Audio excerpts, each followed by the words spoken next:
अस्सलाम वालेकुम, मेरा नाम एहसन है और मैं आपसे मुखातिब हूँ कश्मीर डेयरी फार्म के प्लेटफॉर्म से।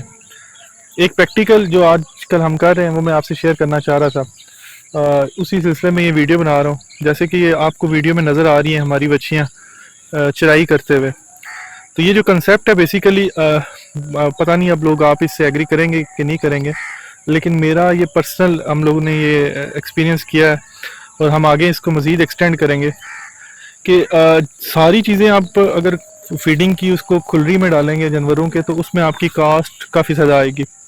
अब जिस तरह के हालात चल रहे हैं पाकिस्तान के, दिन ब दिन वनडे और चाराजात की जो क्राइसिस आ रहा है, जिनकी प्राइसेस इंक्रीज़ हो रही हैं, शॉर्ट फॉल आ रहा है, तो वो उसको ओवरकम करने के लिए मेरे जहन में एक आइडिया आया था। मैंने कहा आप लोगों से शेयर करूँ। हम लोग ने प्रैक्टिकली करके देखा है, ज़्यादा तो हमने उस पर नहीं किया, मोस्टली लोग करते भी होंगे, लेकिन जो फार्मर्स हैं वो ज़्यादातर कोशिश करते हैं कि उनको चारा जो वो वहाँ पे खुलियों में ही दिया जाए, फीडिंग वहीं करवाई जाए। लेकिन जो न्यूजीलैंड का कंसेप्ट है, मैं आपसे वो शेयर करना चाह रहा हूँ कि न्यूजीलैंड में आपने देखा होगा कि कंसेप्ट चल रहा है कि आप वो जो मिल्किंग के एनिमल्स हैं उनको लेके जाते हैं ग्रेजिंग के लिए।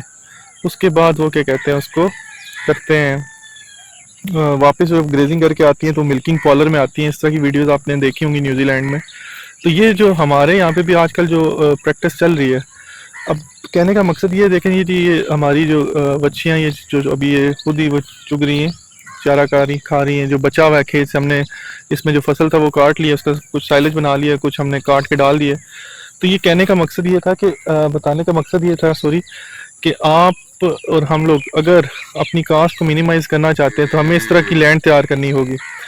उस लैंड का पर्पज़ ये होगा, बेशक वो आपकी 5 कनाल 4 कनाल या जितनी कैपेसिटी है बंदे की, फार्मर की, उसको वो कवर करके कोई या जाला वगैरह लगा के उसको कवर करके उसमें अमेरिकन घास, उसके अलावा जो जिस तरह के चारा जाते हैं, प्रोटीन प्रोटीन प्रोटीन ग्रास, वो लगा दे और अपने एनिमल्स को उसमें खुला छोड़ा करे।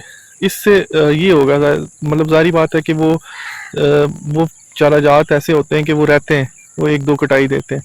ये जानवर की चहलकदमी भी हो जाएगी और ये यहाँ पे अपनी मर्ज़ी से खा लेंगे। उस खाने के बाद इनका ये होगा कि आपकी जो फीडिंग कास्ट है, जो चारे की सूरत में आ रही है, सब्ज़ चारा हो या साइलेज हो, तो उसमें कमी आएगी। जानवर यहाँ से खुशी खा लेगा और ये जब वापस जाएगा तो आप इसको वंडा डालेंगे और थोड़े बहुत अगर आपने पट्ठे डालने हुए या चारा जार डालने हुए तो वो उसकी जो कैपेसिटी है वो थोड़ी कम हो जाएगी। तो ये जी आइडिया था, मैंने कहा आप लोगों से शेयर करूं। हम लोग ये प्रैक्टिकल कर रहे हैं जी इन छोटों पे। हम लोग ये 3 बजे के बाद इनको छोड़ देते हैं इसी तरह, तो ये यहाँ से अच्छा खासा अपनी मर्ज़ी से खा पी के जब जाती हैं तो हम इनको वंडा डाल देते हैं।